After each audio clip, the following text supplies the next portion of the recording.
Thank you. Map in here. Yeah, well.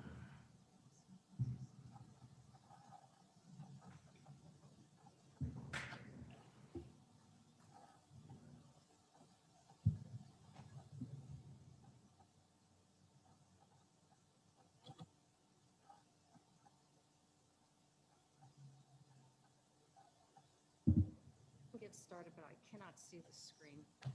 So, and we can't get started. We have to wait for. How's everybody doing today? Good, how you doing?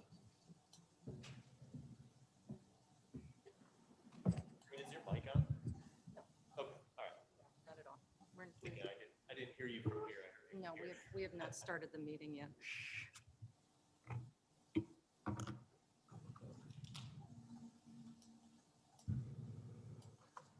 I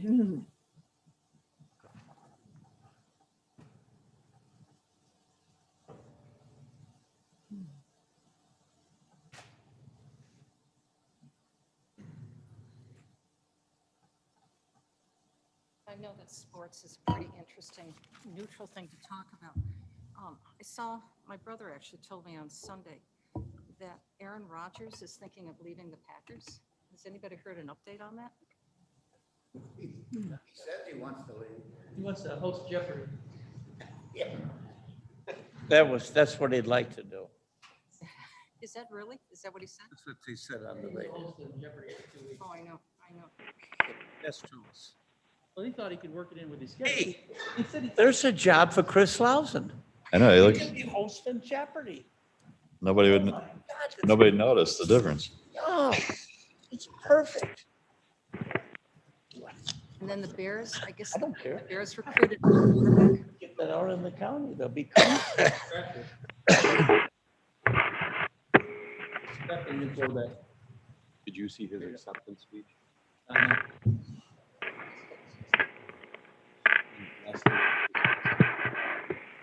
Oh, is that? Like, wow. Yeah. Okay.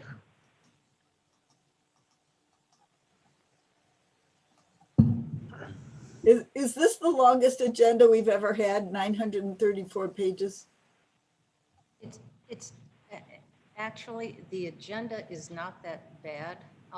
What I think is just the backup material that supports the agenda. Okay, good. Ten is only 3 pages. Wait until next week's board meeting. Oh, boy. I can't wait. There are the glasses, yay. Thank you, Karen.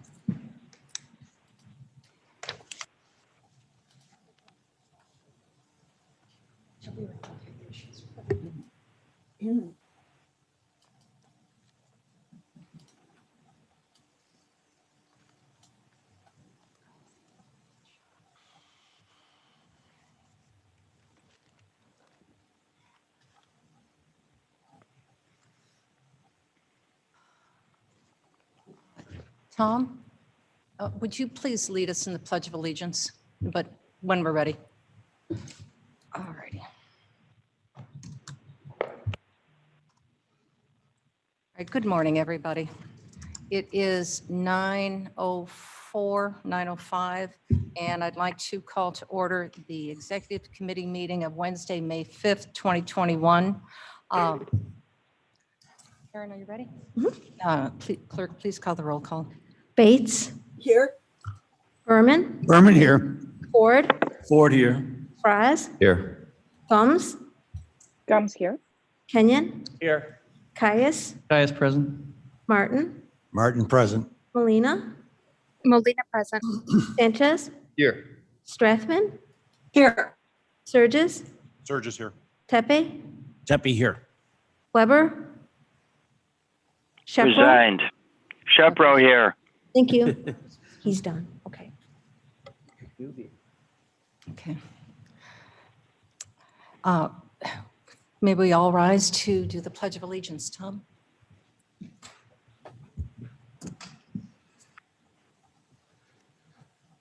I pledge allegiance to the flag of the United States of United States of America, America, to the and republic to the republic for which it for which it stands, one nation, one nation, under God, indivisible, indivisible, with with liberty and justice for all. If we all ended together, good. Even disrupts it from away.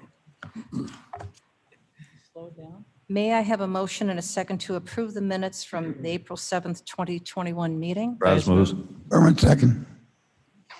Mr. Berman seconds. Are there any comments or changes to those minutes? Hearing none, clerk, please call the roll. Bates, Yes. Berman, Berman, yes.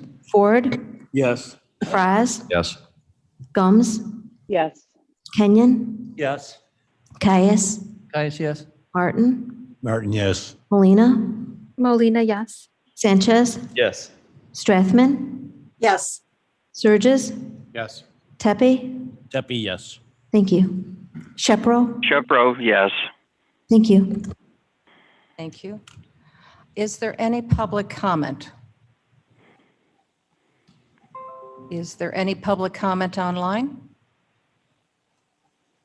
No? All right, very good. No public comment. Mr. Onset, could you please present the financials?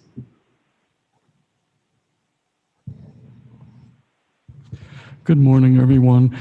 I really don't have much new to share with you since my report at Finance Committee last week, other than to give you an update on the audit, and it's progressing on schedule. We're in the process of finalizing the financial statements, and the auditors are preparing the footnotes, and I'll be focused on preparing the management discussion and analysis this week and next week so that everything should be finished on time by the statutory deadline. Also, I wanted to confirm that we did receive the $1.9 million from the Grand Victoria Elgin Riverboat Casino as they had said that they would, so that is in our bank account now. Of course, that's for the Riverboat grant. And that is all I have for this morning. I have a question. The American Recovery Plan money, has that been distributed, or do you know when it's supposed to drop? I have Because not seen that yet. could you make an inquiry? Would you be able to, so you could report it back to us next week? I can certainly reach out and see if there's an update. Yes. Thank you. And have we received any direction from the Treasury about how to, its guidelines? Not that I have seen yet. I'm still waiting for some communication to come, and I check periodically. So I will, as soon as I find out, I will certainly let you know. Okay, thank you. Because it was due the end of April, I thought, correct? That's what I thought. So, and normally the treasurer's office would, contact us. Also, in the event that somehow we weren't aware that it was on its way, certainly they would let us know when it arrived in the bank. Okay, all right. Well, thank you very much. Yes. Are there any questions for Mr. Onsick? Any online? No, thank you. Is there any old business that needs to be discussed? All right, is there any new business that needs to be discussed? No? All right, let's go to our consent agenda. And may I remind you that if you'd like anything pulled from off the consent agenda, please discuss that at that time when you do your presentation.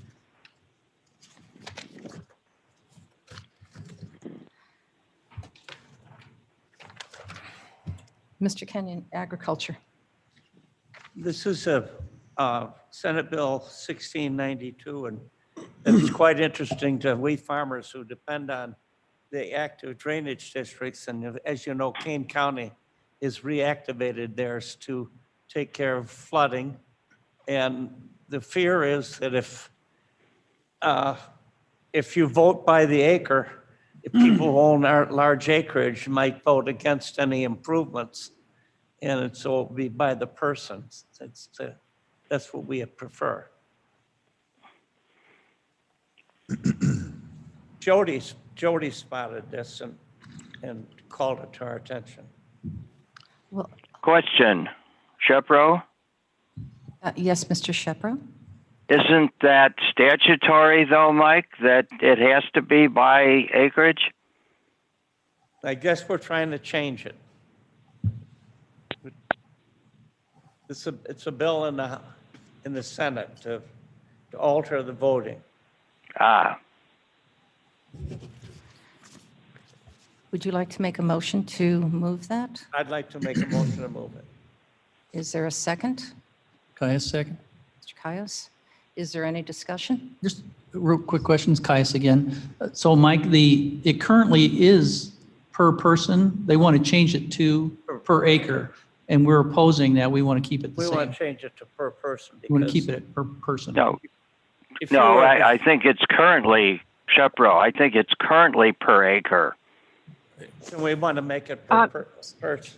Jody is here, if I can speak to that. Yes, of course, Jody.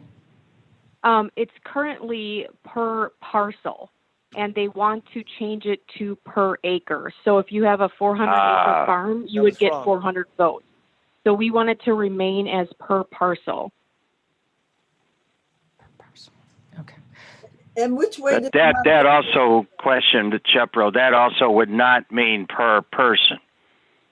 Correct. It would be per parcel of land.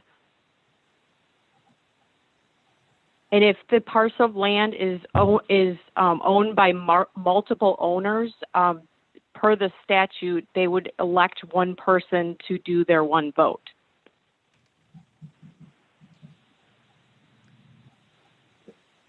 So On the now- other hand, if your farm is somehow divided into multiple parcels, then you'd have multiple votes. That is correct, and that is how the statute has been historically. How large is a parcel? It can vary Maybe anywhere 2 from, acres or 20. or hundreds of acres, correct. I mean, an example might be, Shepro again, is that if you've got a farmstead where there's the farm acreage and then someone has a parcel that's just a house, that would be 2 parcels. Correct. All right, so we all defined what parcels are and what this is going to be about. Is there any other discussion? Hearing none. Which Clerk? way does the modification go? Request a modification to the parcel vote? To remain the parcel vote, correct. Okay, thank you. Because of the number of absentee landowners we have in the county, that is most beneficial, and that's what the drainage districts support. We've also heard that the Illinois Farm Bureau, in regards to the collar counties, has also supported that remain as per parcel. Okay, thanks. Who's the chief sponsor of the bill in the Senate? Do we know? Mr. Bennett, and it was drafted through the Illinois Association of Drainage Districts. Any other questions? Comments? Hearing none. Yes, Mr. Armstrong? Thank you. Just some additional information on this as I was looking up. The bill itself has been re-referred to assignments. It looks like it's dead. So while it's certainly appropriate for the county board to express its position on this, this doesn't look like it's going anywhere this year. Oh, thank Move to you. table. Caius, Why? what's dead? It'll come back to life again. I guarantee you. Well, we have a motion on the floor to table. Is there a second to that? Would you like to withdraw? I'll withdraw. We ready for the roll call? Ready for the vote? Please call. Bates, Yes. Berman, Berman, yes. Ford, Yes. Fries, Yes. Gums, Gums, yes. Kenyon, Yes. Caius, Caius, yes. Martin, Martin, yes. Molina, Molina, yes. Sanchez, Yes. Strathman, Yes. Surges, Surges, yes. Tepe, Tepe, yes. Shepro. Shepro, yes. Thank you. Passes.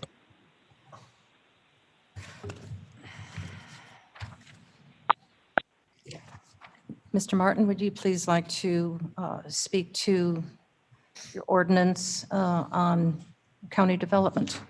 Thank you. We are seeking to establish, and I move the establishment of a special service area regarding property commonly known as 45 West 185 Plank Road, to establish a special service to bring that area, to bring that property into compliance with our drainage ordinance. Request a second. Surges second. Shepro second. Mr. Surges seconds. Is there any discussion? Online? Discussion. Discussion, yes. Surges. John, in the past, I know that there's been some pushback regarding creating SSA type environments. These aren't SSAs. Okay. I mean, they're not a TIF. Okay, this is just simply a manner of addressing a problem by paying for it in installments. Perfect. This a single parcel SSA? Identify yourself, please. Shepro? Yes. Yeah. Cliff, I think what you're concerned about is when they put something like that over a whole subdivision and subsequent buyers are stuck with it. Correct. This is a traditional way of dealing with a single parcel problem so that the improvement can, as John says, be paid in installments. Appreciate the education. Any other comments? Clerk, please call the roll. Bates, Yes. Berman, Berman, yes. Ford, Yes. Fraz, Yes. Gums, Gums, yes. Kenyon, yes. Caius, Caius, yes. Martin, Martin, yes. Molina, Molina, yes. Sanchez, Yes. Strathman, Yes. Surges, Surges, yes. Tepe, Duffy, yes. Shepro. Shepro, yes. Thank you. Motion passes. Thank you.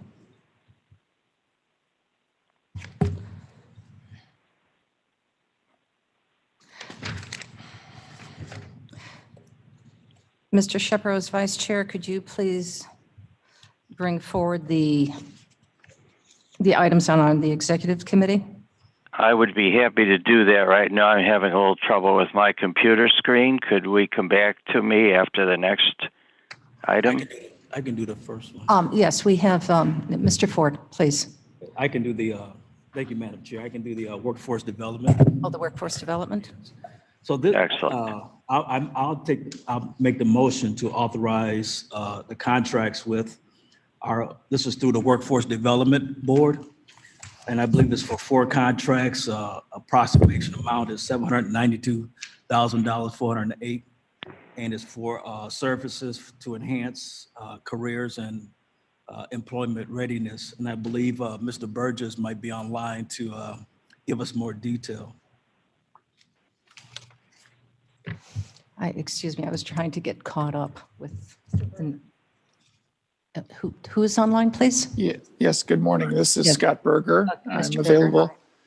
Good morning. Yes, as Mr. Ford expressed, this resolution authorizes 4 contracts with entities in our area to deliver workforce development services that augment our existing career readiness and employment programs.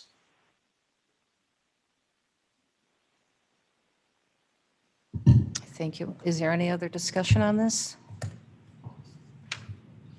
Hearing none? We need a second. I'm sorry, we do, excuse me, I was trying to Okay. get through Berman, the second. paperwork. Mr. Berman.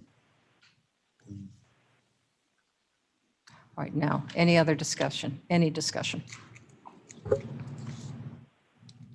Hearing none? Bates, Bates, Yes. Berman, Berman, yes. Ford, Yes. Fraz, Yes. Gums, Gums, yes.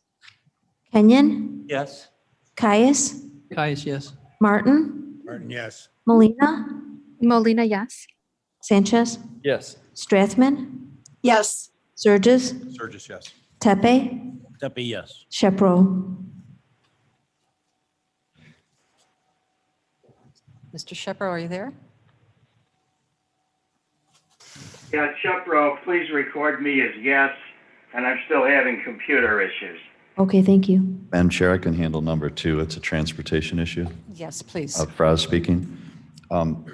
Item number 2 is approving a contract for construction with H&H Electric Company out of Franklin Park. This is for 2 different projects, the Fabian and Route 31 intersection and the Orchard Road between Jericho and Route 30, our highway safety improvement project.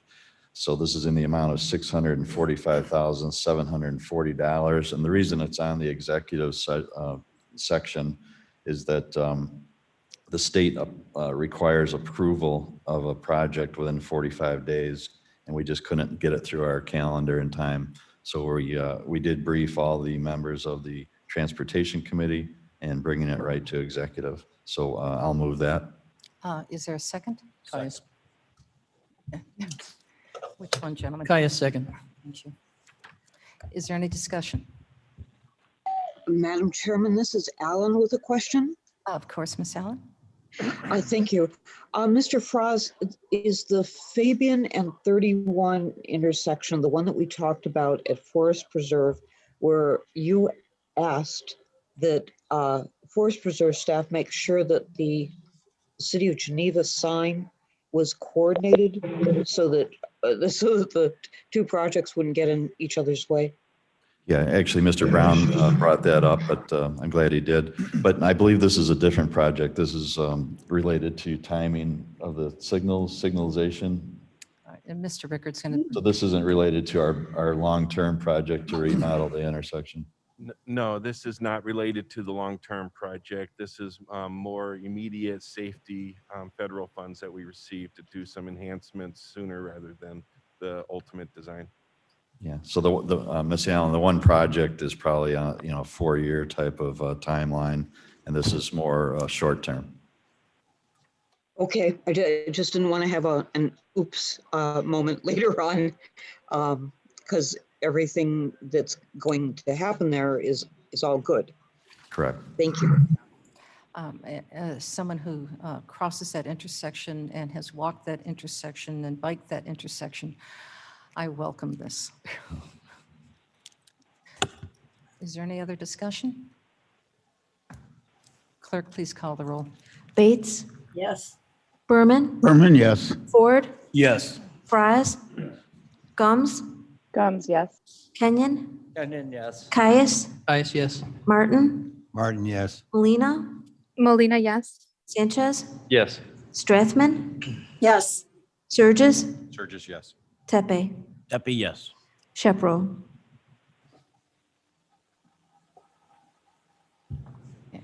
You must still be having some issues.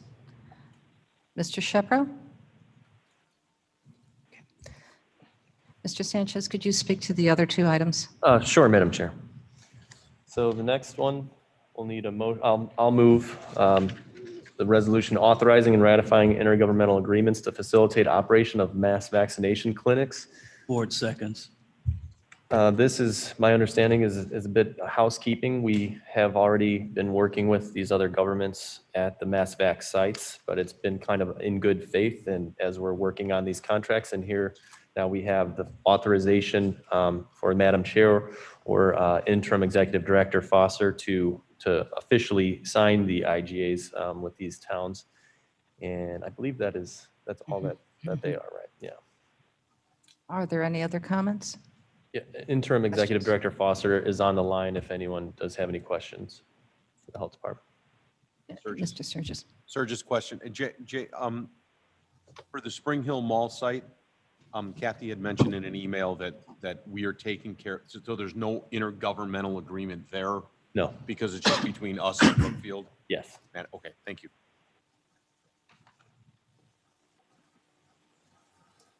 Any other questions? Ms. Foster, do you have anything to say? I do not. Thank you. All right.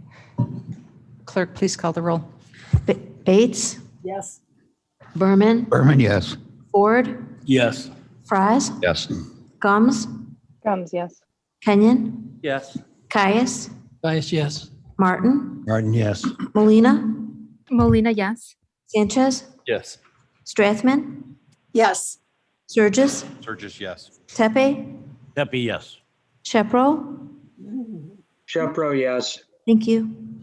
And before we go on to our next item, I do want to personally thank, and I think we all should thank, the city of Batavia, the city of Elgin, and the city of Aurora to being outstanding partners with this effort to vaccinate our citizens.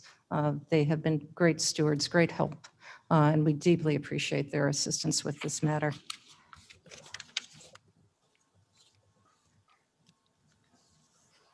Okay, for the next one, I will move and ask for a second for resolution ratifying and authorizing agreements to facilitate operation of mass vax clinics.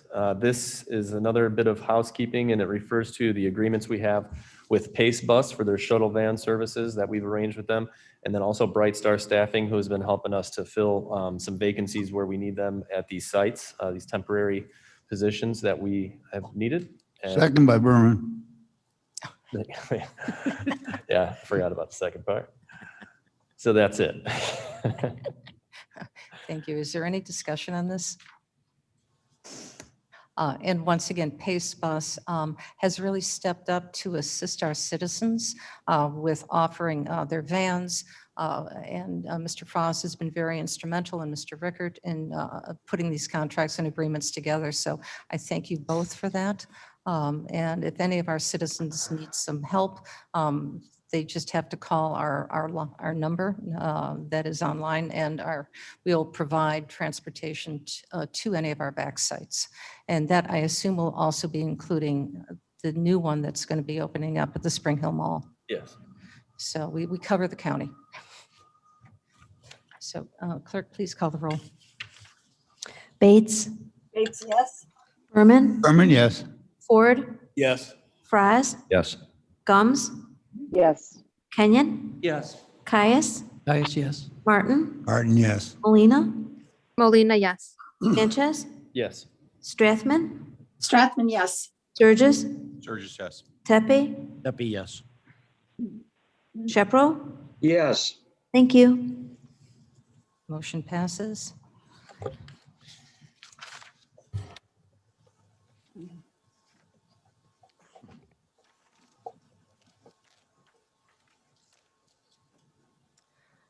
Mr. Berman.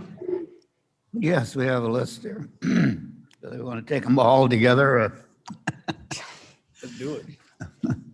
One at a time. Do we, pardon, one at a time? Item one, authorizing establishment of the Public Defender's Office Abuse Neglect Attorney position. I move for approval. Second, Surges. Is there any comment? No? Please take the roll. Bates, Bates, yes. Berman, Berman, yes. Ford, Yes. Fries, Gums, Yes. Kenyon, Yes. Caius, Caius, yes. Martin, Martin, yes. Molina, Molina, yes. Sanchez, Yes. Strathman, Strathman, yes. Surges, Surges, yes. Tepe, Yes. Shepro. Shepro, yes.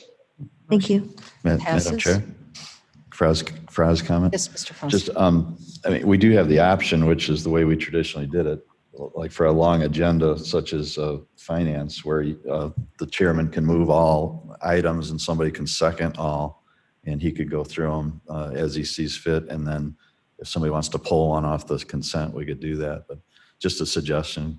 And how would you like to proceed? I would like to proceed that way. That's, yeah. Otherwise, you got a roll call, between Reach one. finance and transportation. I think we have 35. So We'll be here for a while then. Yeah, we'll need to cater in. Just time management? I think it's effective use of all of our time. So would you like to offer to move numbers 2 through 17, since number 1 has already been approved? Yes, I would. Berman moves 2 through 17. Surges, second. Madam Chairman, Yes. Yes. to remove from that inclusive list, item 14. Have that discussed separately. Is there anything else we should remove? Hearing none. Motion was to exclude item 14 then, and approve 2 through 17. And we have a second on that, correct? Yes. Surges, Mr. Surges, any discussion on those items? If not, clerk, please call the roll. Bates, Yes. Berman, Berman, yes. Ford, Yes. Fries, Yes. Gums, Yes. Caius, Caius, yes. Martin, Martin, yes. Molina, Molina, yes. Sanchez, Yes. Strathman, Stratman, yes. Surges, Surges, yes. Shepro. Shepro, yes. I lost my vote. Kenyon, I'm sorry. Yes. Disenfranchised. Epi, yes. Tepe, thank you. Epi, yes. Let that happen. To discuss item 14, I need a motion to approve. Sanchez moves. Do we have a second? Caius, second. Second by, okay. Seconds. Fries. Franz, second. Okay. Discussion on item 14, authorizing temporary assignment pay for the interim executive director of public health and staff. Yes, Ms. Sanchez here. Yeah, I could speak very briefly on this. As I mentioned before, interim executive director Foster is on the line, and she can give you a little bit more detail. Just a brief sketch of some of the things that were discussed. This is something that normally wouldn't have come before the board, but since a conversation did arise and the board sought more information and for it to go through more of the committee process, this is what we're doing. It is a temporary pay increase for all of our health department employees. This was first established last year under Executive Director Barb Jeffers. And with that, they used money from the CARES Act, the federal reimbursement that the county received of $92 million. So they used a small piece of that for this temporary assignment pay. For this one, it is not coming from any federal assistance money. It's not coming from extra money coming from the county's general fund. This is all coming from within the health department's budget, the budget that's already been approved by the county board for 2021. And what is causing this ability for them to have about, I think, $400,000 for this pay increase, this temporary pay increase, is they have a lot of vacant positions that are budgeted for that they have not been able to fill. And I know there's questions about, well, are they actively seeking to fill these positions, or is this some kind of tactic to give everybody a larger paycheck? I can assure you that they are actively seeking to fill these positions. And I think interim executive director Foster can give you, again, more details about what that looks like and why it is so difficult for the health department to fill those positions. But being what it may, up to this point in the year, we have had these vacancies that have a dollar amount attached to them. And because of that, they're able to move that savings around and use it in other ways, just like we have done, the county has done with the CARES Act money that went towards our payroll. And because of that, we had savings in our budget. Now we have a special reserve fund with all of those savings, and we can do what we like with it. So that is really the background on this. There's two parts. There's the temporary pay for employees, but there's also temporary pay increase for the interim executive director. And again, that is something Ms. Foster can touch upon, because they are kind of two separate issues put into one. But I think that's all I have on this. If you guys have any other questions, again, Kathy is here. Yes. Martin? I've been, since the Finance Committee meeting in particular, there are a myriad of issues that I think would be more appropriately dealt with at the depth of a committee meeting, the Finance Committee meeting, than being presented here. There's issues that impact relations with employees in the entire county and other matters that at least I don't feel were fully vetted. And I would move to table this and send it back to the Finance Committee for further consideration. Shepro seconds. In seconds.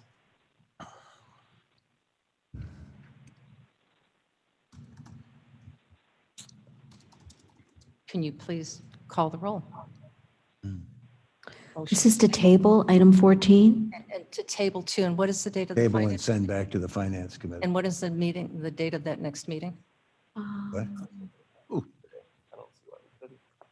Well, there's some Whatever the real next issues normally scheduled meeting. that were never discussed. I Just don't a want to second. talk. The May finance meeting Yes, is May 26th. So we're tabling until May 26th.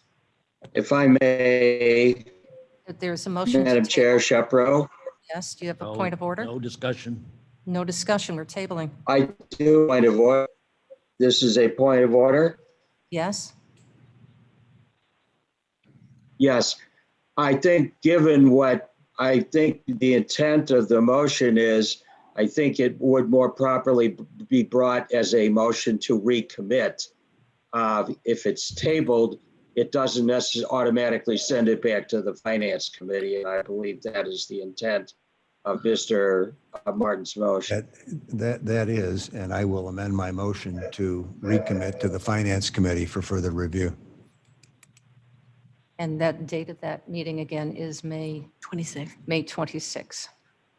So recommit to the finance committee meeting on May 26. So we have a specific date. Is that, Yes, if that's the date of the meeting, yes. yes, thank you. And who seconded that? I did. You Approve that? I agree with that. Thank you.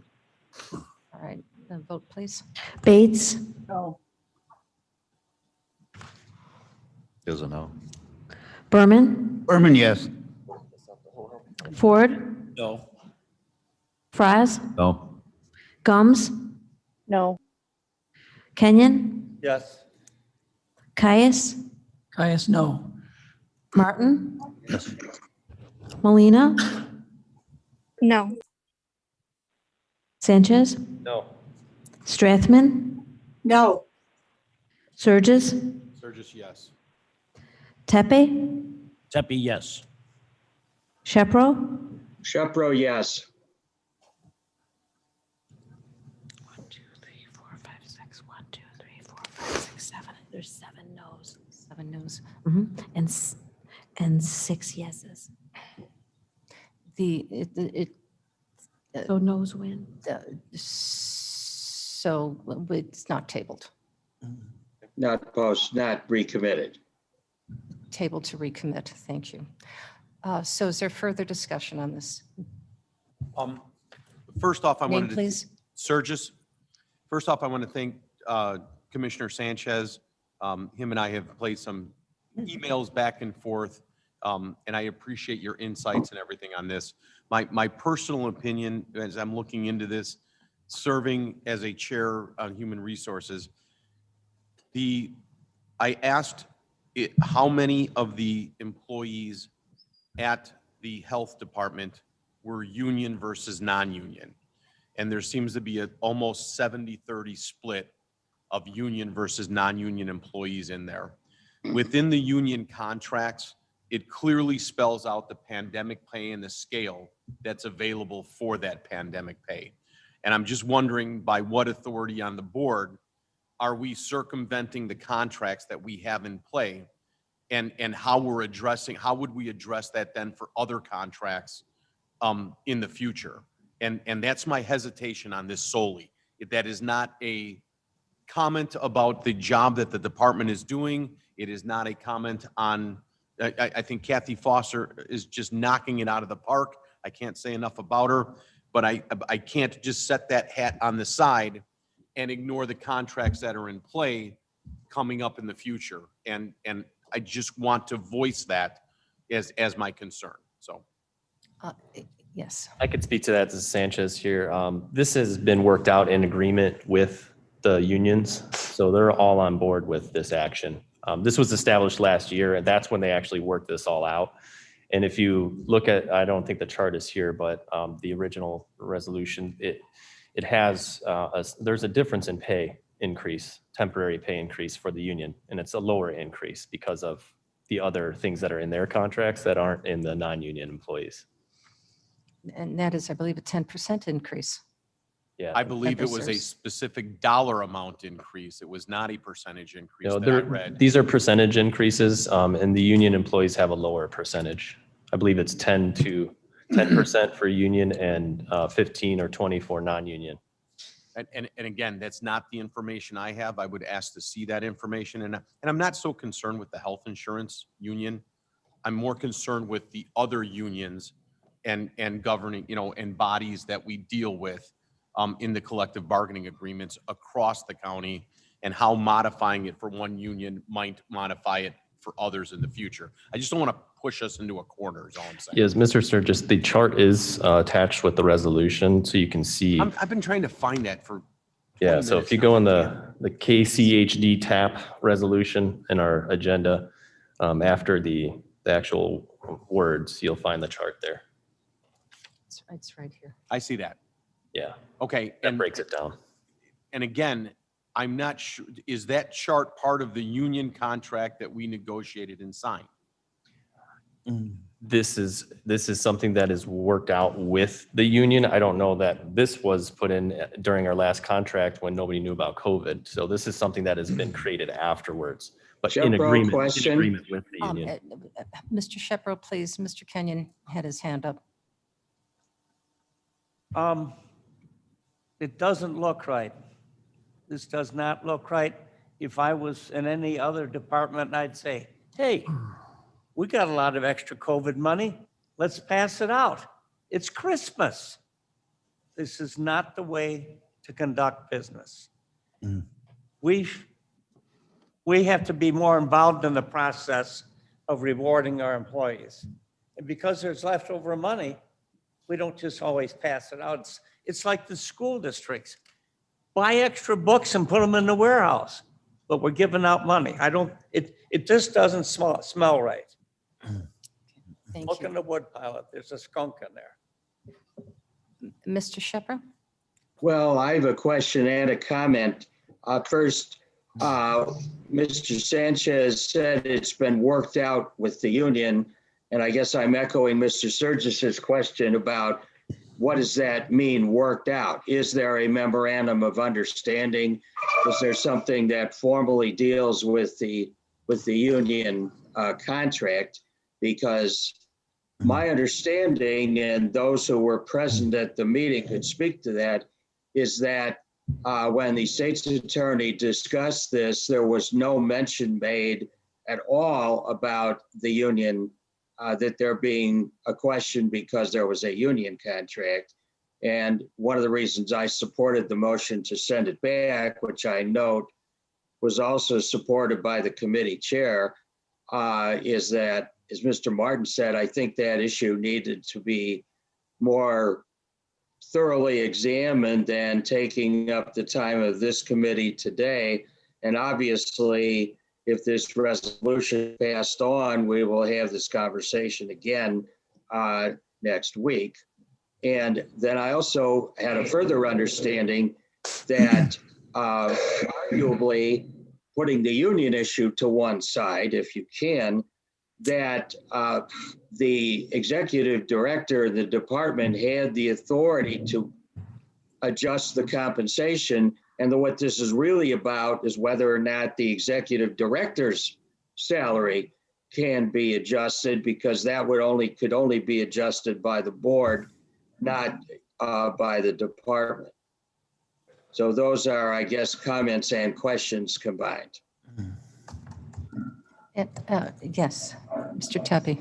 Hi, Mr. Tepe here. I brought up an objection to this a week ago in the executive committee because, in the words of Mr. Kenyon, it just doesn't smell right, and I think he's absolutely correct. I firmly believe that people should be compensated appropriately for their work. If people are being underpaid, that needs to be brought before us, and we need to deal with it. But if we're saying we have funds left over because we're understaffed, and we're going to then send that out to the existing employees, I feel it's inappropriate for that to be in the hands of a manager. That's the kind of thing that goes to a board. And if that policy exists, that policy itself needs to be looked at. But this is $340,000 of funds that are going to be awarded when there are significant other departments that have been affected by this COVID situation, that have put in extra work, extra hours, extra time, the IT department just being one of them. And to say that this department, because there's funds available in the budget, is going to be able to do this, to me, it's just wrong. So Sanchez here, Mr. Tepe, are you suggesting that the health department should take their savings and split it up with these other departments that have also been affected by COVID?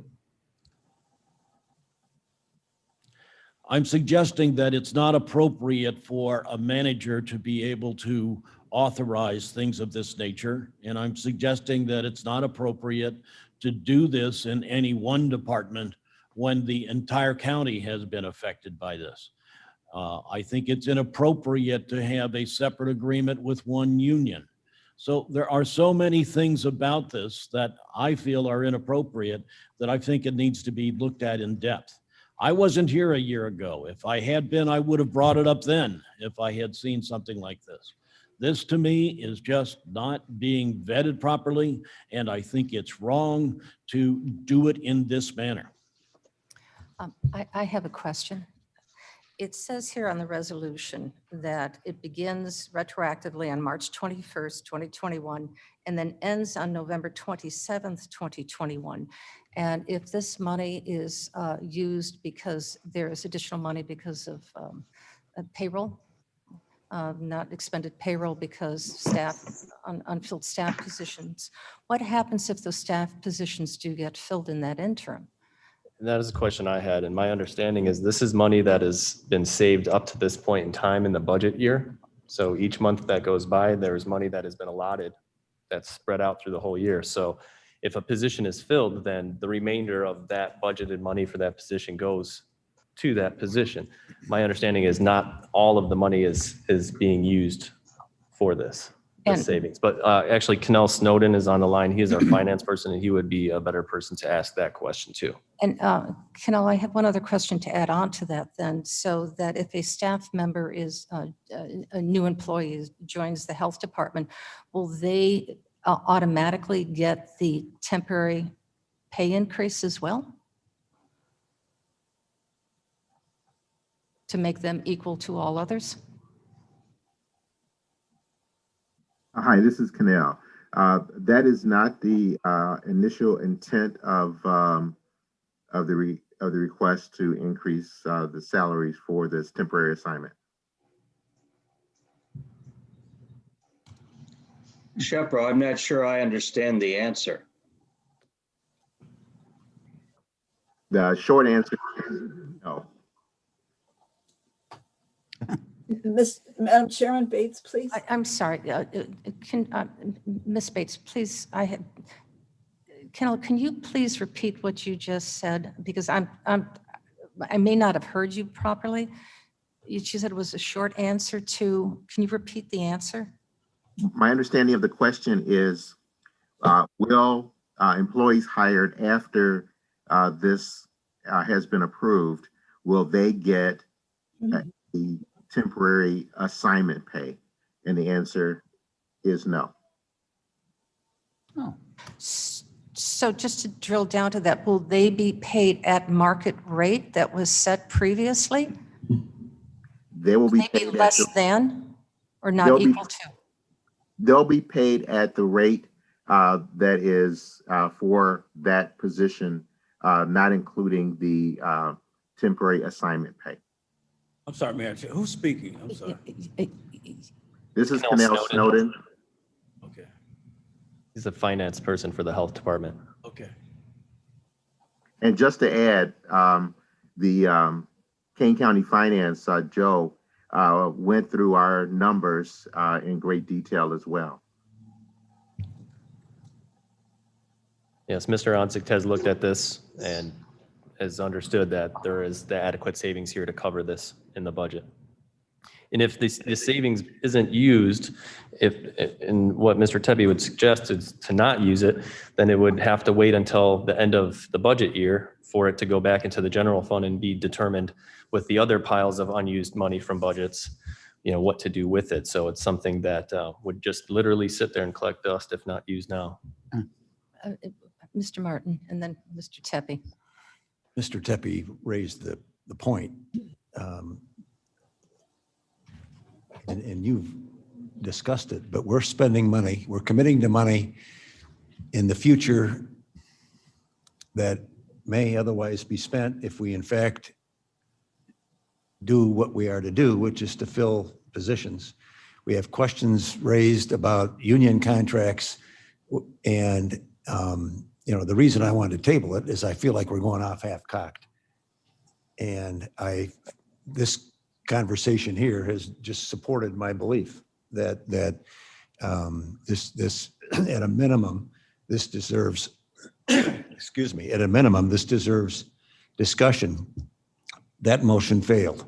So as I stand here today with all of these unanswered questions, particularly as it relates to countywide offices, countywide union negotiations and everything else, I feel very insecure about voting for this.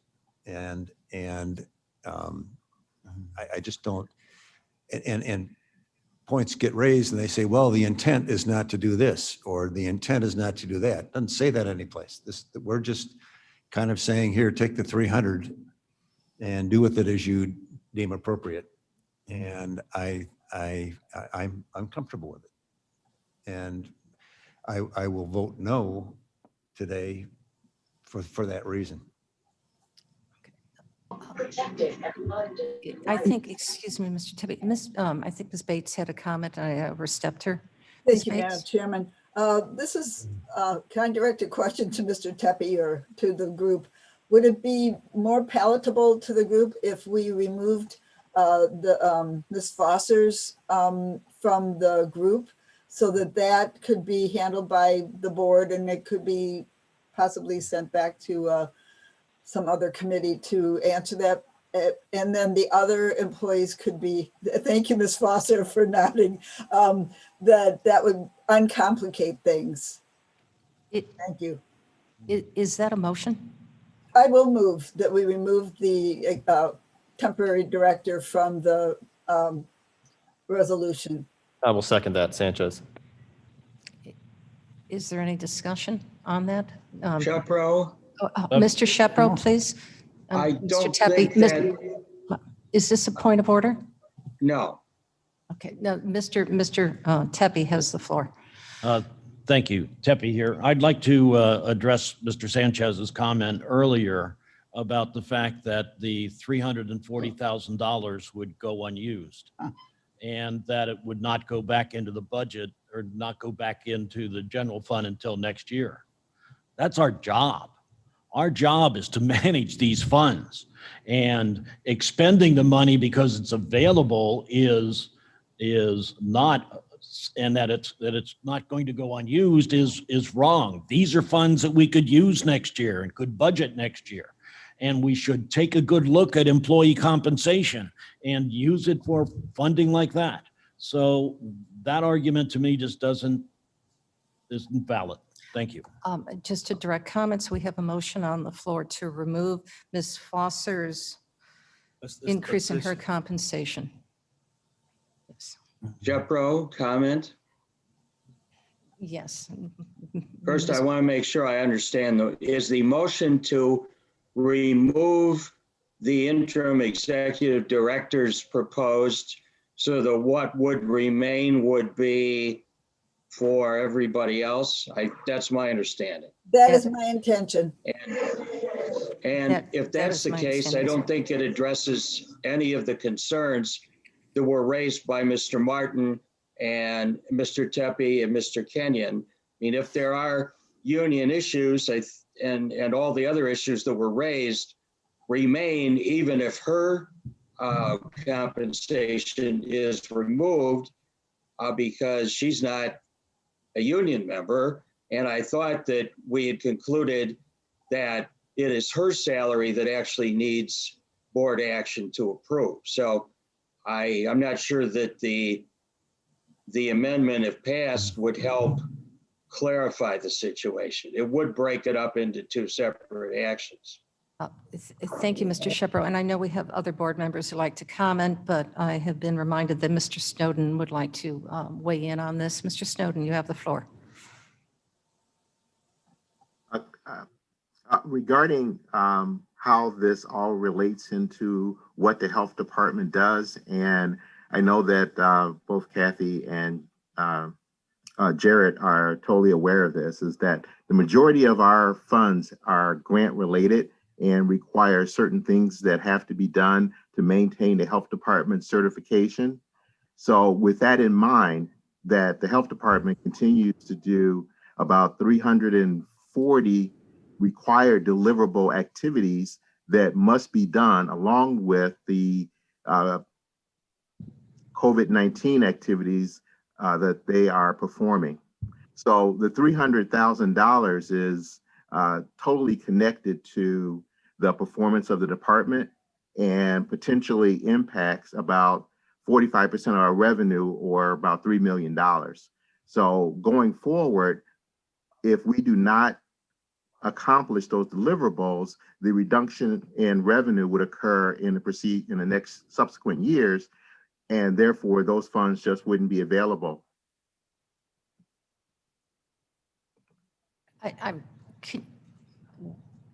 So you are, to clarify, Mr. Snowden, you're saying that these pay raises are analogous to job performance for certification to get federal dollars? Federal, state, and actually private foundations, which the health department receives its funds from. About 45% of its revenue comes from those organizations. So question, Shepro? I believe please, not yet, Mr. Shepro. Yes, Mr. Martin. This is John Martin. I appreciate Mrs. Bates' effort at finding a way forward here, but it raises to me a concern that I've been having, and which increases over the last few weeks, is that we're tending to have conversations, making substantive changes in resolutions and proposals that we're making on the fly as we sit in a meeting room. And I find that very discomforting because, and I'm not saying, Mavis, that this is absolutely the case. I don't know that I think all that well on the fly. Maybe everybody else does, but tomorrow morning I'll wake up and say, oh my gosh, look what we did because we did this. This stuff needs to be, when we get to this stage, when we're at the executive committee, this deal needs to be done. We can't have as an executive committee the responsibility of in effect reinventing the wheel when a proposition comes before us. This needs to be fully vetted and understood. And what I see in this room are a whole series of questions. I don't want people not to get paid. I don't want people to be not properly rewarded. But I have an obligation, as we all do in my mind, to the taxpayers, that we understand what we're doing and we understand the ramifications of what we're doing.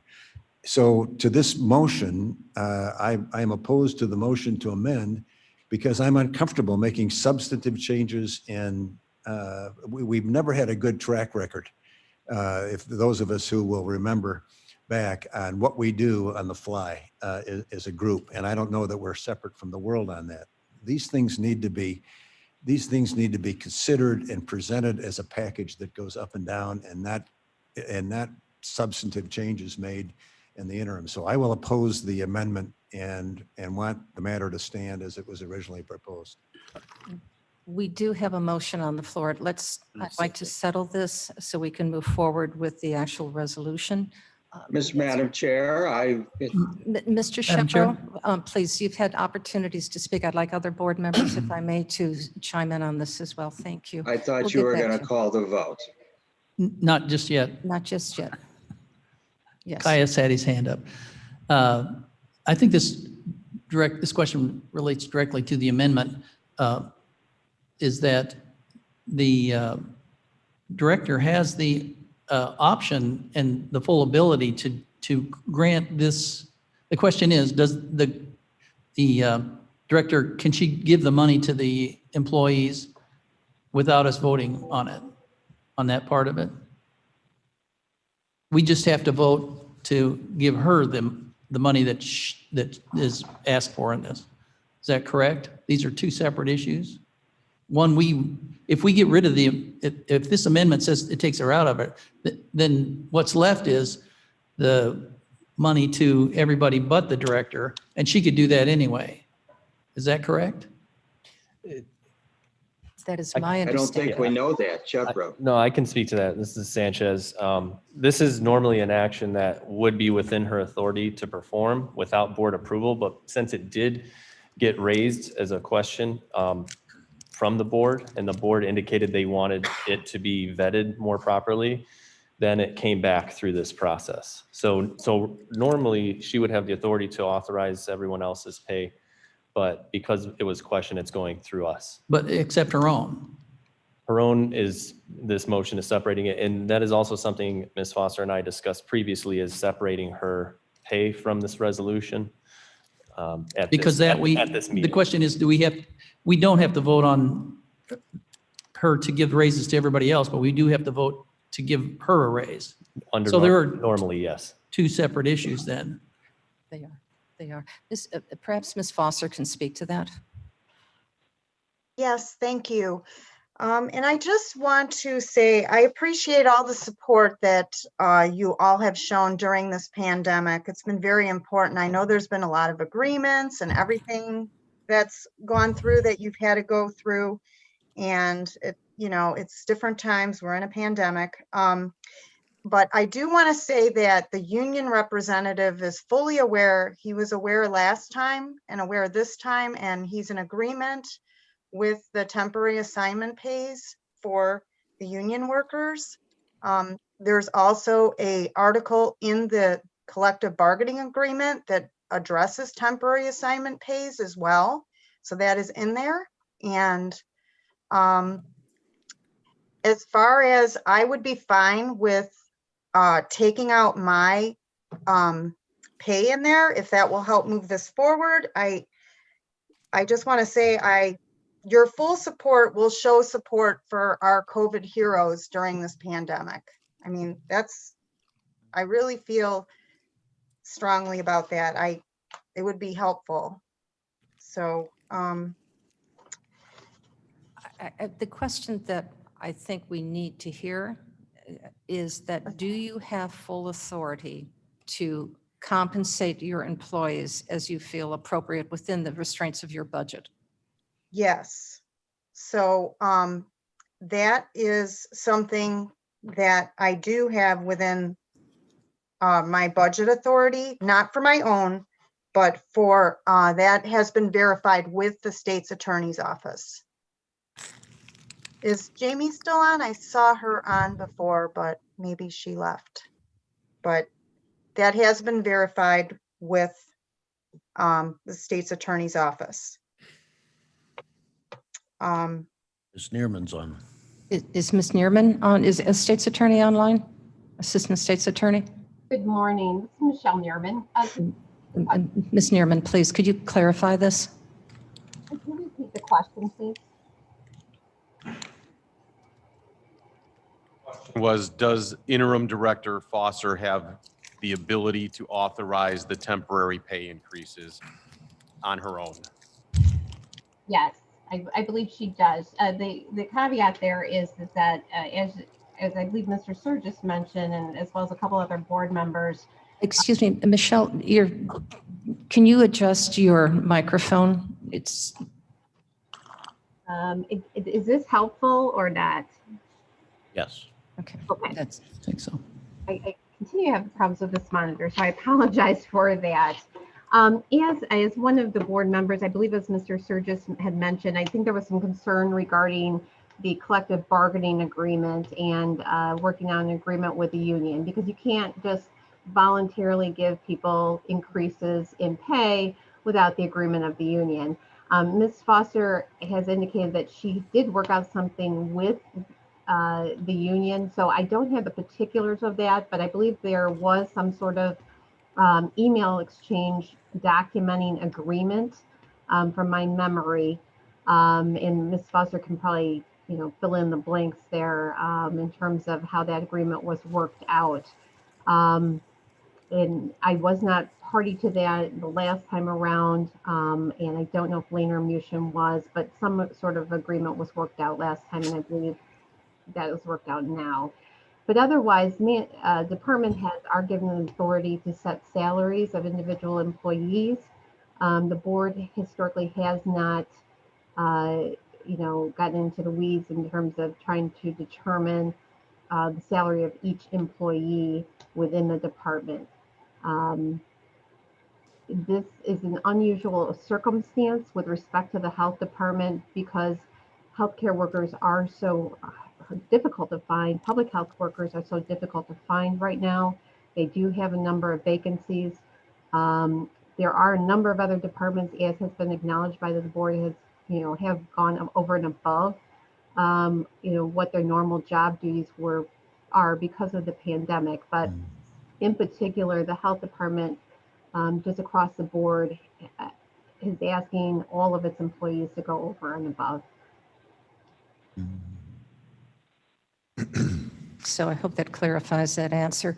We have a motion and a second to remove, and I'm paraphrasing, and I'm sure the clerk can read it out exactly. And Ms. Bates, you can clarify, to remove from this resolution Kathy Foster's salary.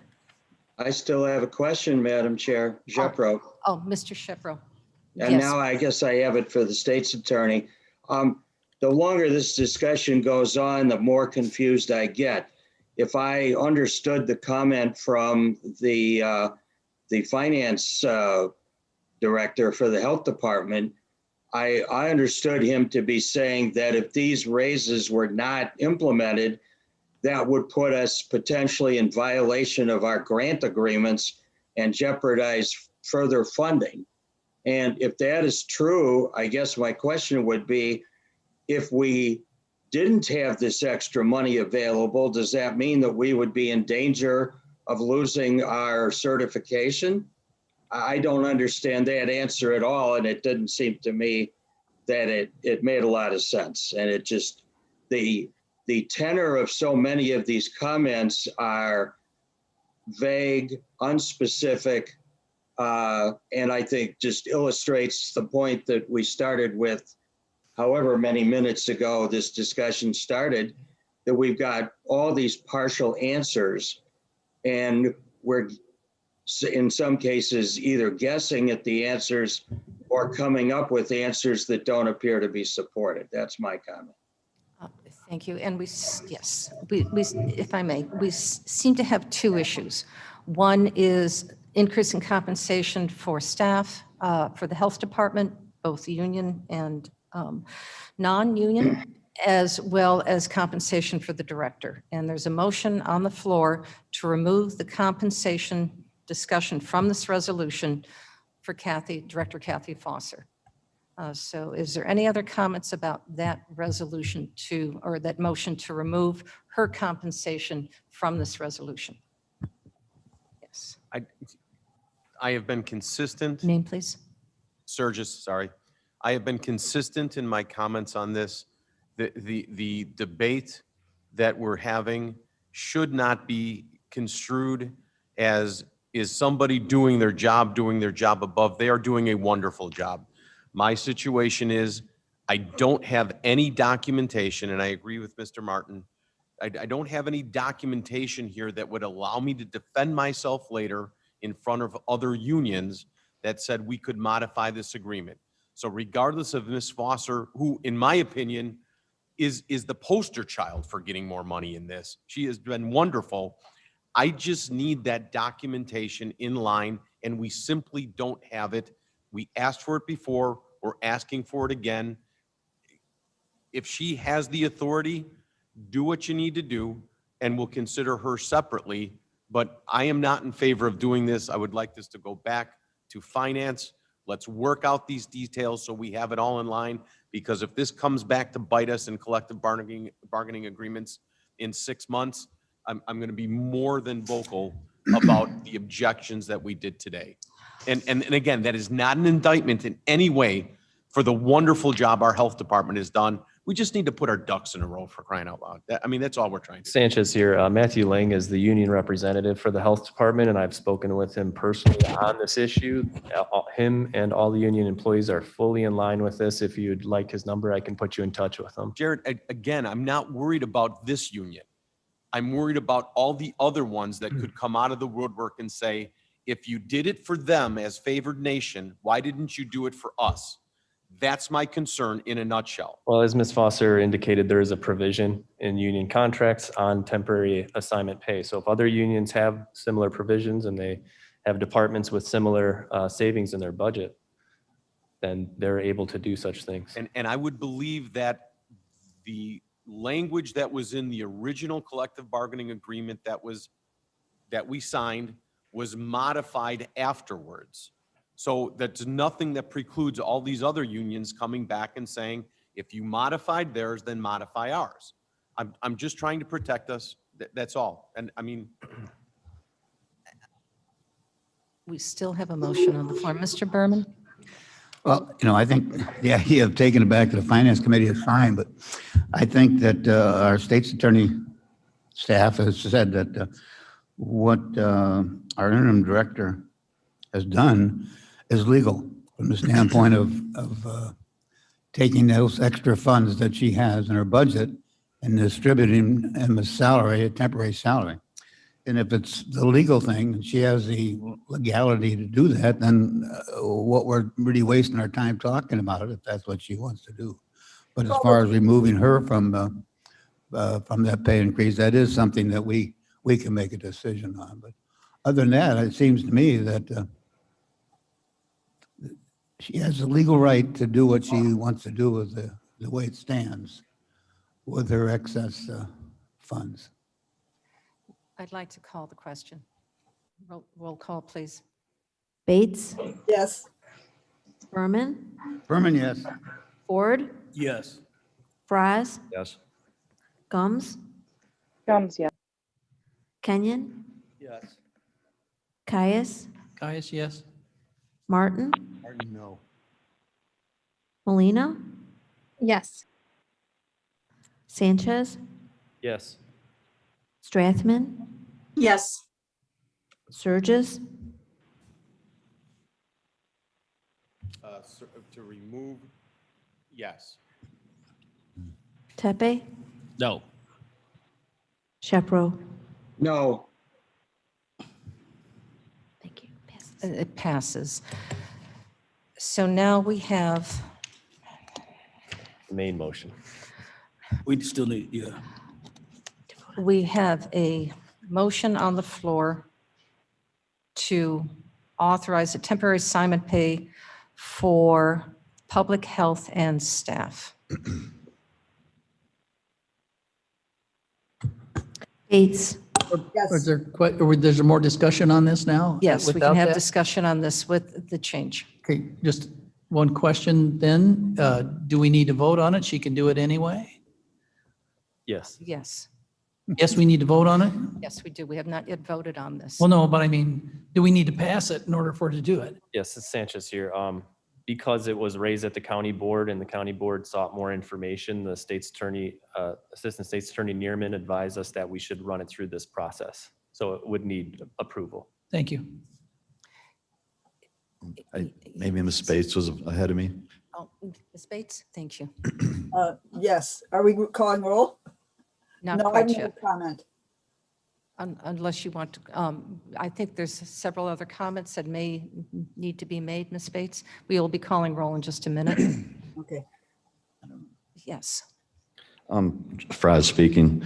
Yeah, my concern with not approving this today is another 30-day delay in getting something. I know Chairman Sanchez and Madam Chairman and many people have been working through this emergency, getting these vac sites set up.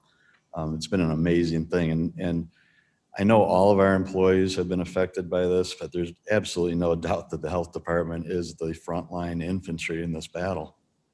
So I support them. But another way to look at this, maybe it's simplistic, but we've allotted a set amount of money to the health department to get their functions done in normal times. we have fewer people doing that same job in extraordinary times. And we've allotted a set amount of money, it's getting done. Excuse me. But this allows us a convenient way to give a temporary one-time bonus to these people, get it done now, and move forward and show them that we're supporting them. And I support it. Thank you. Are there any other comments? Madam Chair Gums. Yes, Ms. Gums. Just to address the issue of the other unions, having a little experience with contracts, temporary work pay is pretty standard language in almost every contract that I've been exposed to. Any other union that might have an issue, we have to remember that those are separate contracts. We are not talking about them right now, and they can come back and say, why didn't you do for us what you did for somebody else? Well, that calls the question, and they have the ability to do that. I think that we should take a look at this individual contract, realize that the ability is there to raise their salary under the language of temporary raises, and compensate them for the extraordinary work that they've done in a very unusual time. So I support this. Thank you. If there's no other comments on this, yes. Appropriate. I got my tax bills yesterday. If you think you're going to go home and people aren't going to say, what the heck are you guys doing? You're living a dream world. We have better uses for that money, and we're rushing it through. I don't think they're not doing a good job, but they won't realize what we're trying to do. The people that pay my bills for being there are taxpayers. You got your bill today, they got their bill, and they're gonna say, don't you guys care? You're in a fishbowl. Everything you do is gonna be out before you get home. Thank you for those comments. Is there anybody Copy, else? please. I'm Copy, sorry. please. Mr. Copey, yes. Yeah, again, I don't know if this is my time or place. I've And been Mr. Copey, I'm sorry, I don't mean to interrupt you. I have a hard time hearing you. How's this? That's much better, thank you. Okay. Like I say, I don't know if this is my time or place. I apologize if it offers any offense, but I've got 10 points of discussion that I've bit my tongue on, but the essence to this point is not the argument whether the employees deserve the raise or not. That's so obvious. The point of the discussion, the point of the proper vetting of the issue. And supposedly there's, Mr. Snowden offered prepared statements. Mr. Sanchez, he's been negotiating with the union on the side. This is not a mystery that this is taking place, but the whole process of eliminating a common parliamentary procedure just adds suspicion to the mode of operandi. And I think that the common method of vetting would have been appropriate and would have probably met the same ends, possibly. Thank you. I'm sorry to take your time. Okay, yeah, thank you for those comments. Yes. Sanchez here. I understand Mr. Kenyon's most recent comment and how it might be perceived. This is, unfortunately, we are a pretty large-sized county in the Collier County area, but our health department per capita is largely underfunded.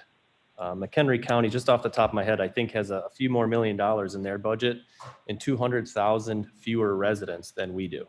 So they're paying a lot more for public health up in McHenry County than we are. We're working on getting some comparison numbers together so that the county board can really understand the difference in pay per capita from Kane County to our neighboring collar counties.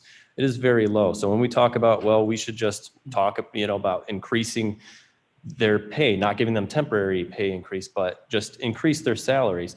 Well, that is something we should talk about. Let's look at the history of the health department budget.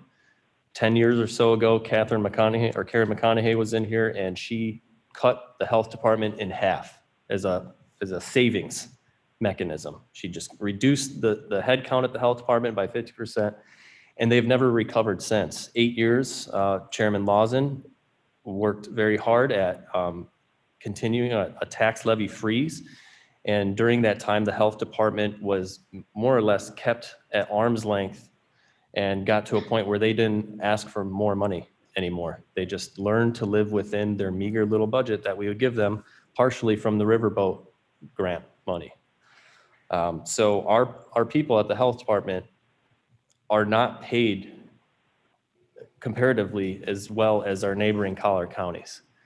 And so this temporary pay increase is really helping to make up for that lack that the previous 8 to 10 years of county board budgeting has offered the health department.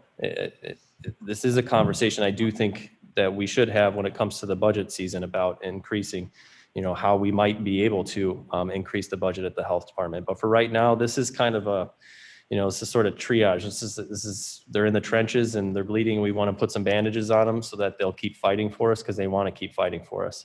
But for a long time, we are a training ground for other counties. People come in here fresh out of college because of the low pay. It's an easy job to get. They get training, and then they go to DuPage County that offers them twice as much money for 25% less work, or Lake County, same thing. So we are oftentimes a training ground. We're doing our best to hang on to employees. We've lost some during COVID, and they're now being asked to work during Mother's Day, for instance. That's something that nobody wants. So that's how I look at this. We're just so severely underfunded in Kane County Health Department. This is just, it's one way to help ease the pain and the burden for our employees. So I support this. Madam Chair, Strathman here. Yes, Ms. Strathman. I would like to refer back to Mr. Fraz's comments. I think he summed this up nicely and succinctly and made it very simple. And I support what he said about supporting the health department in this time, and that this is a budget issue for them to handle. And I agree with that. Thank you. Madam Chair? Yes. Mr. Comment, Brown, please. Yes. I'm just a bit confused on what, I'm not on this committee. I'm not on this committee, but I do have a question on what you're going to be voting on. It appears to me as though you've removed Kathy Foster from this resolution. So now this board, this committee is going to be voting on authorizing this extra pay for employees that we've been advised we don't need to have an input on. The director can make this decision on her own. So I don't understand why you as this finance committee or executive committee is going to be voting on something that you don't need to vote on. And in fact, you're not voting on something that you would need to vote on. You're not at this point in time considering Kathy Foster's increase of pay. So I'm confused on that. And the other just point I want to make is I think you're making a terrible precedence here. I'm not arguing, and I'm not going to get into the debate that's been had because it's been a good debate. But I think you're setting a terrible precedence here because as Drew Fraz mentioned, a lot of people work very hard in setting up these vac centers, and I agree with that. And a lot of people have worked very hard through this pandemic. But a lot of other people besides the health department have done that. IT department, maintenance, a lot of other departments have done this. That discussion hasn't been started yet. And I think if you vote on this here today and authorize payment to, or an increase in pay, temporary increase in pay to employees that you don't even need to vote on, you're really going down the wrong road here. So I just needed to make that comment. I think there's some bad things going on here with this. Thank you. So here's the question, and perhaps to answer that, do we need to vote on this resolution? Is it now that Ms. Foster's salary has been removed from the resolution, and perhaps State's Attorney, Michelle, can you answer that? Do we need to continue with this vote, or is it already been resolved? Good morning again. Madam Chair, my concern was based upon concerns raised at the last board meeting. I think it is the will of the board as expressed last month that this issue come before them. While the board doesn't normally get involved in temporary adjustments of pay in cases of vacancies, they clearly expressed last month that they did want to have a say on it. So I would recommend that it go back to the board, just because now there is a question as to whether Kathy has the authority. Normally, department heads do have the authority to address this.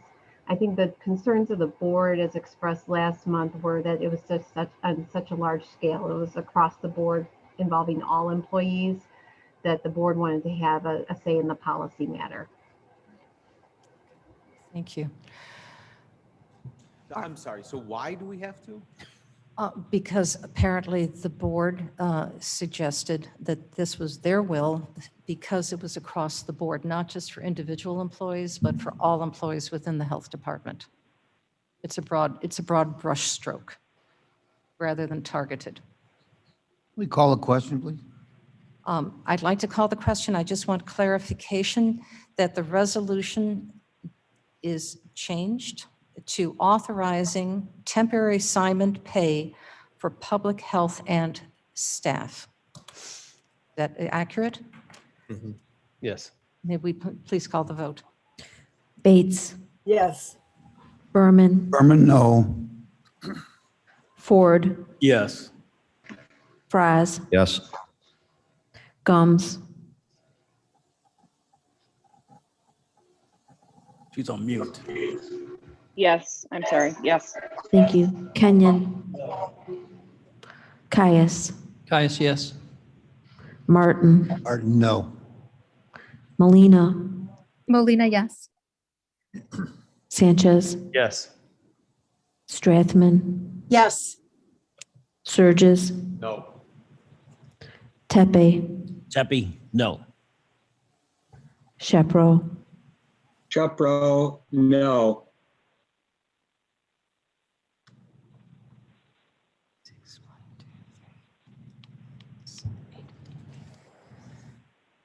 Motion passes. That's the end of finance. Thank you. A parliamentary question, Throw a Madam party, Chair, Dale. Shepro. Yes, Mr. Shepro. Robust Does that conversation. mean then that this will be forwarded to the board agenda, but off consent? yes. Yes, Thank you. Madam Chair, yes. Surges, I'm, with this passing, I'm extremely uncomfortable with bypassing Ms. Foster. Do we have the ability to motion to include her in this? No, we just removed her. In my understanding. No, we removed No. her. We don't. We just removed her. So for consideration, I don't want this falling off the vine for Kathy. Does that mean to start this all over, it has to come for her through health, Correct. then finance, then exec? Exactly. Then Jared, I would hope that that is on your agenda. Oh, yeah. Yeah, we'll start the conversation next month, Thank you, sir. Excellent. later this month. Good clarification. Madam Chair, Yes, who's that? I apologize. This is Michelle Neerman, one of the difficulties with Zoom, trying to get someone who is changing their mind on the way they voted to remove Kathy could do a motion to reconsider if they wanted to. I'm having problems hearing you again. Then a motion to reconsider if somebody wanted to. Okay. Well, who are Thank you. changing their mind? It's not my ears, it's. It is Madam Chair? Bates, please? Yes. The reason I moved this to remove Ms. Foster from this was to uncomplicate things. I am all in favor of another, resolution coming through very soon that would support a raise for her. But it seemed like part of the complication was that a director cannot grant her own raise, and that should be considered as a separate motion by the board. And I think that will keep it less complicated, and it's already very complicated. So I would urge that we have a separate, and Mr. Sanchez can work on that soon, to have that be a separate issue. Thank you. And that I think is what has been decided upon. So with no other questions regarding this, can we please move to public service? Thank you, Madam Chair. Mr. Tepe here. We have one resolution, so I will move for them to happen all at the same time.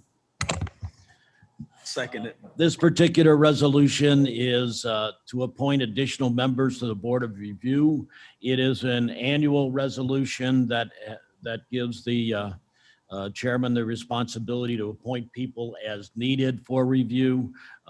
This is for review of the tax bills, as noted earlier by Mr. Kenyon, that everybody is receiving, and they may have some questions about it. So this will properly staff or provide the ability for staffing that. So I move for the adoption of this resolution. Do I have a second? Is there any discussion on this? Yes. Thank you, Madam Chair. Just a question. Name, please. Forward, I'm sorry. What is the time? I'm actually for this. I just want to know, what is the timeline for somebody to submit their disagreement with their tax bill when we get that question from residents? Mr. Armstrong? Yes, if you disagree with your tax bill, the timeline to file an assessment complaint was last year. To correct any misunderstandings about this, this is not to review tax bills. This is to review assessments. And assessment notices are published in newspapers, and if there are changes made by the assessors, there are notices sent in the year prior. That will happen this year by statute. The deadline is 30 days from publication. Unfortunately, we can't control when newspapers actually get it in the paper. So we work with these on an as-needed basis each year. I certainly put it on CaneCountyAssessments.org. You can see something called Progress Report, which will show where we are for every township in the county. But generally, you're going to see these start publishing within about 60 days and then running until we're complete. Statutorily, townships don't even turn them in until June 15th, although we already have 3 that are in so far. So, but what we're working on is the 2021 taxable year. The tax bills you just got are based on the assessments in the 2020 tax year. If you have a concern about your assessment, it is too late by the time you get your tax bill. Does that answer your question, Mr. Ford? Somewhat. If it's based on when the papers actually make the publication, then I don't know how we let residents know that they have what their window is for this to happen. That's an excellent question. There are 3 ways notification takes place. As I mentioned, the General Assembly has already provided that the primary method of notification, you know what, I'm going to stand, I've already been 2 weeks past my Pfizer exam, so I'm going to take this off so everyone can hear me clearer. The General Assembly has provided that the primary means of notification is newspaper publication. We've actually opposed that here in Kane County and said there are better ways to spend $160,000, but the newspapers have assured us that they have studies showing that most people would prefer to get their notices in the newspaper than any other method. And apparently, at least to date, the General Assembly believes the newspapers are correct, because otherwise they would change that, wouldn't they? Now, beyond that, if there's no change by the township assessor, then there's no additional mandated notice. So what I have provided, though, is a notice that any taxpayer can get automatically. You go to CaneCountyAssessments.org, and then you go to the subscribe link, and you enter your email address, and every time I publish a township, you're going to get a notice sent to you, including links on how to check your assessment, how to contact your local township assessor, and the steps to take if you have concerns about your assessment. Now, in addition to that, if there is an actual change made by the township assessor to your property's valuation, then a mailed notice also goes out, and that goes out in any year. Now, we could theoretically mail notices to everybody in every year, but there's a cost involved in that. It seems almost ironic to spend a lot of money to tell people about taxes and then raise their taxes in doing so, which is why about 10 years ago, I sought for the method of the email notification. Notice of that way to sign up for that notification goes out in every tax bill. So if you look at the letter I wrote you in this tax bill, like I have for the past dozen years, you'll see that notice. It also goes out in every other communication that I send, including those of you who get emails from me. And I believe, Mr. Ford, I sent you an email yesterday. The notice right below, that's a Get King County Assessment News. There's a link. You can click that and subscribe that way. Does that answer your question? It does. Thank you. Thank you. Okay, thank you very much. Ready to call the question? Any other discussion? Roll call, please. Bates, Yes. Berman, Berman, yes. Ford, Yes. Fries, Yes. Gums, Kenyon, Caius, Caius, yes. Martin, Martin, yes. Molina, Molina, yes. Sanchez, Yes. Strathman, Strathman, yes. Sturgis, Sturgis, yes. Tepe, Tepe, yes. Shepro. Shepro, yes. Thank you. Thank you, and I would urge all of us to sign up on Mr. Armstrong's website so we know how our property is being evaluated. Thank you, including myself. The next is transportation. Thank you, Madam Chairman. I have 18 items. This is our typical big spring pre-construction season agenda. I will move all 18. Ford seconds. Okay, I can move through them fairly quickly. Item 1 and 2 are of note, though. Hold on a second, I'm sorry. please. Number 5, please. Yeah, I guess Mr. Kais wants to remove number 5, so I'll address that, but Okay, so we can take that off consent. we're taking number 5 off of the consent. So numbers 1 and 2, I do want to put a little time into them because they're very important. This is to both approve our 2050 transportation plan and our 5-year annual update to the transportation improvement plan. These are both required, and it took quite a bit of staff time, and we had a special committee work on these. I think it was really interesting that we had a huge amount of public input. Sometimes you have these public hearings and ask for input, and you don't get a whole lot of it, but we had a lot of input, and I do want to tip my hat to staff for getting this done and so forth. So 1 and 2 are those. Item 3 is a grant to approve funds for the Ride and Cane program from the RTA. Item 4 is to approve planning liaison compensation to Kane County. This is for work our staff does with the Council of Mayors and CMAP. Items 5 through 13 are contracts for construction or related IGAs and land acquisition. Mr. Caius mentioned item 5, which is accepting some additional funds for the Long Meadow Parkway project. So we'll remove that from the consent. Items 14 through 17 are engineering and survey professional service agreements. And again, item 18, an important one. This is the final item, approving the appointment of our county engineer. Every 6 years, the state requires that we reapprove a contract with our county engineer, who is Carl Scheidel. So this would approve him for an extension of another 6 years. So that's all I have. Thank you. Are there any comments to this? Comments, Kofi? Mr. Kobe? Thank you, ma'am. Drew, is there, I thought we had discussion about the intersection of Freeman and Binney, and that was going to be on the comprehensive plan. Is that a separate comprehensive plan, or is that, would that have been pertained to this comprehensive plan? If it's this comprehensive plan, I would hope that it's not ignored. Yeah, I believe that would be under the 5-year transportation improvement plan. That's the one that lists our items. Tom Rickard is coming to the podium to discuss that. Thank you. Yes, the intersection of Freeman and Galligan has been added to the Transportation Improvement Program, so it is within the 5-year financial plan. So both of those, the 2050 transportation plan and the 5-year TIP or transportation improvement plan are both included in your agenda. That's why we're at almost 1,000 pages. But they're both in there and they do list the projects. So you're welcome to peruse that. And if you have any questions, you can call myself or staff.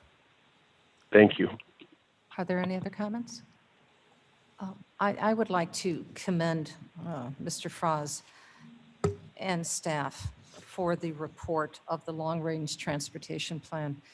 It is an amazing document and well put together, and it certainly heralds everything that we are talking about here on the board with redistricting on what's going to be happening towards the future. And I'd like to just quickly bring everybody's attention to what is considered packet page 608.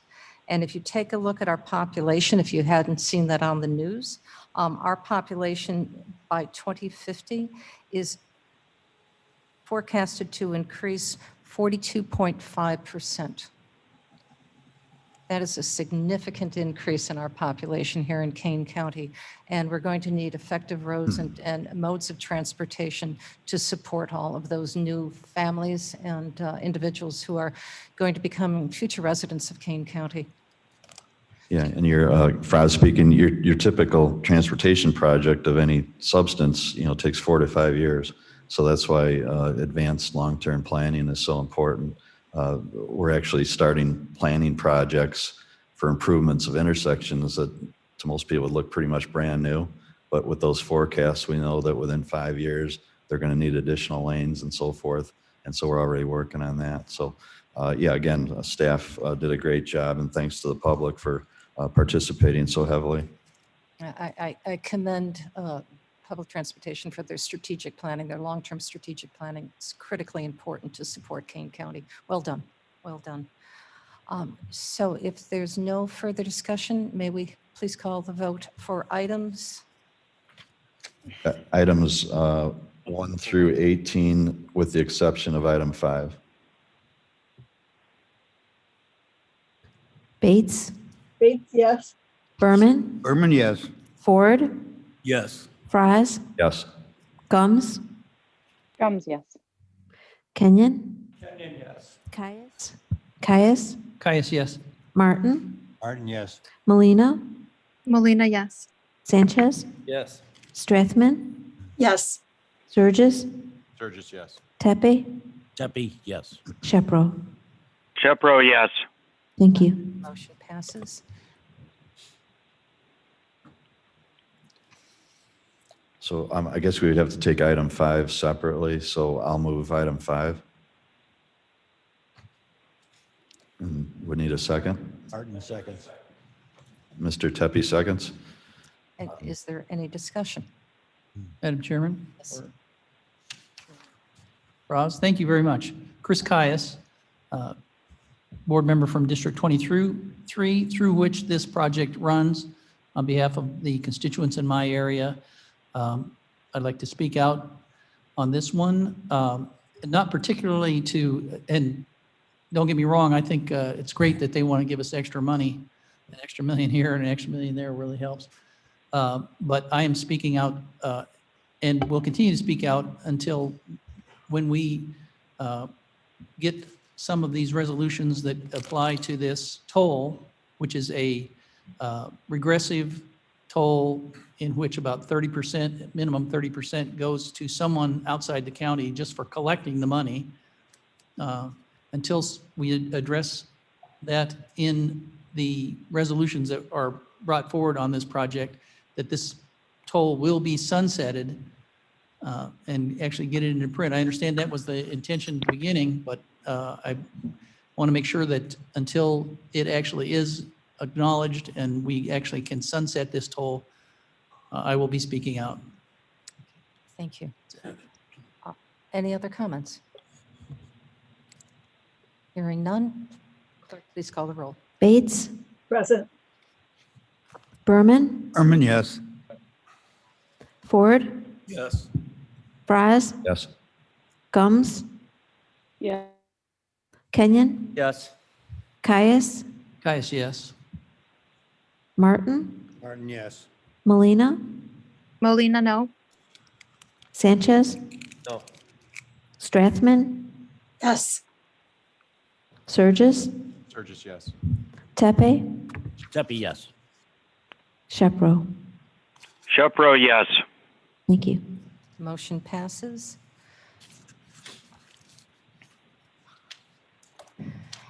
I believe that there is no need for executive session.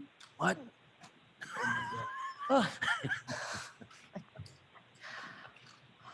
Are there any committee reports?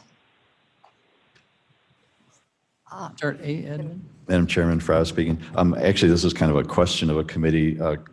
Cliff, I know last month I brought up the issue of giving guidance to our departments on reopening. And I know there was a flurry of emails, but I'm just wondering, or Madam Chairman, is there a goal set, a time set? Is there going to be guidance given as far as reopening all of our departments? I have not. I have sought information from all of our department heads, and they shared all that with me, and I sent all of that information to Mr. Surges, who is carefully considering it, and I'll turn this over to him.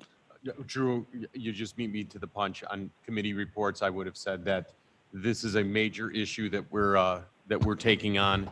We met yesterday at 2 o'clock. We sought input from many different sources, including the state's attorney's office. We do have this on our human services agenda for next Wednesday. And we're trying to have this all put together as expeditiously as possible. But this is one of those conversations. It's not an easy one. And there's just, too many chiefs in the, too many cooks in the kitchen on this one. And we're just trying to do this as broad brushed as we can. So I appreciate that. I just we're on it though. I think we really need to look at. Don't kill the messenger. Okay. I just think we really need to look at a June, July opening. I know the governor's talked about this July 4th, but we really need to get people back in here, especially they've been vaccinated. So thanks for all your work. Thank you. Yeah, and Drew, just since we're discussing the topic, one of the hurdles that we're trying to cross is between the governor's phase 4 and phase 5. There's what's called a bridge. The bridge is really undefined. That's the long meadow. The bridge is really undefined. So trying to put together. Is it a toll bridge? Yeah, Yes. yeah, exactly. Yes. Trying to put something together on that when it's an undefined is really proving to be an uphill battle.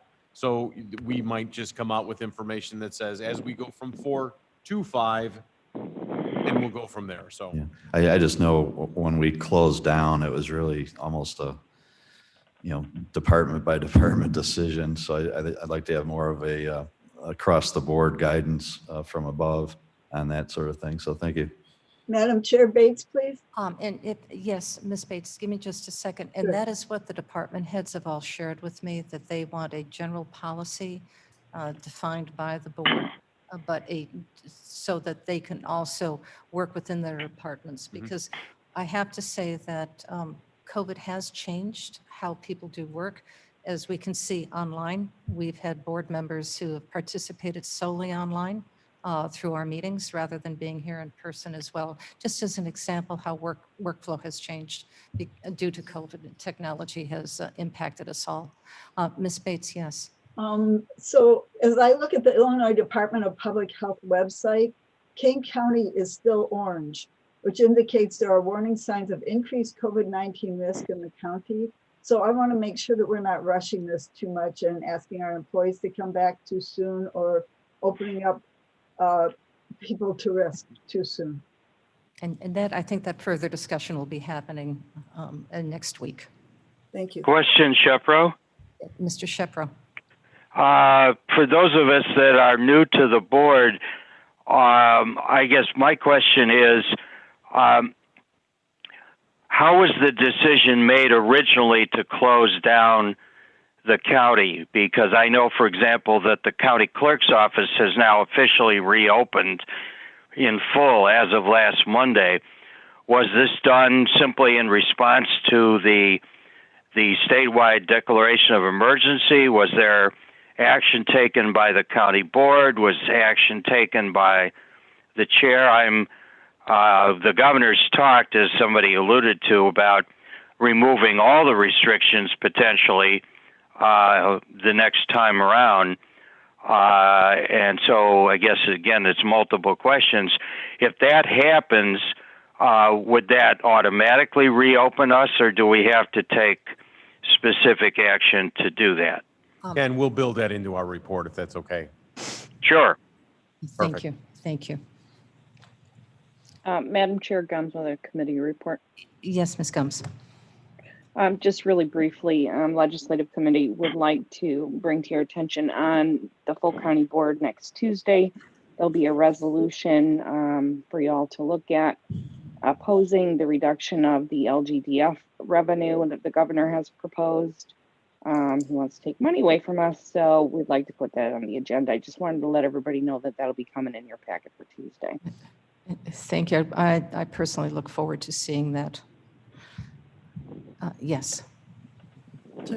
Excuse me, Caius for administration. I'd like to thank everyone who attended the grand opening of the multi-use facility, which was a grand success, I believe. Everyone got tours through the new coroner's office. It'll serve the county for us for a long time to come. And if you didn't make it, they're certainly willing to, they're ready and willing to give tours on a requested basis so you can be familiar with what's going on at the new coroner's office. I think they were moving over the weekend and they're planning on being moved in now. On another note, we at the administration committee last month, we had Jason Dwyer from White, our architects, who gave an excellent presentation because we are currently getting ready to address a comprehensive plan on facilities throughout the county, which ones to improve so that we have a strategic plan in the future on how to address capital improvements and repairs and things like that. And Mr. Dwyer, I re-listened got the time. If you go to our, on the YouTube channel, go in about 60 minutes on the last meeting for the administration committee, you can watch the slides and presentation, and I encourage you to do so you can familiarize yourself on the history of the Judicial Center and the things that White did out at that facility. And was there anything else on that one, Drew? No, we're going to maybe start a small working group to work with White to help answer questions as they start down that road, and then we'll bring it through committee. So look forward to that, and I encourage you to watch that just as a history of what happened.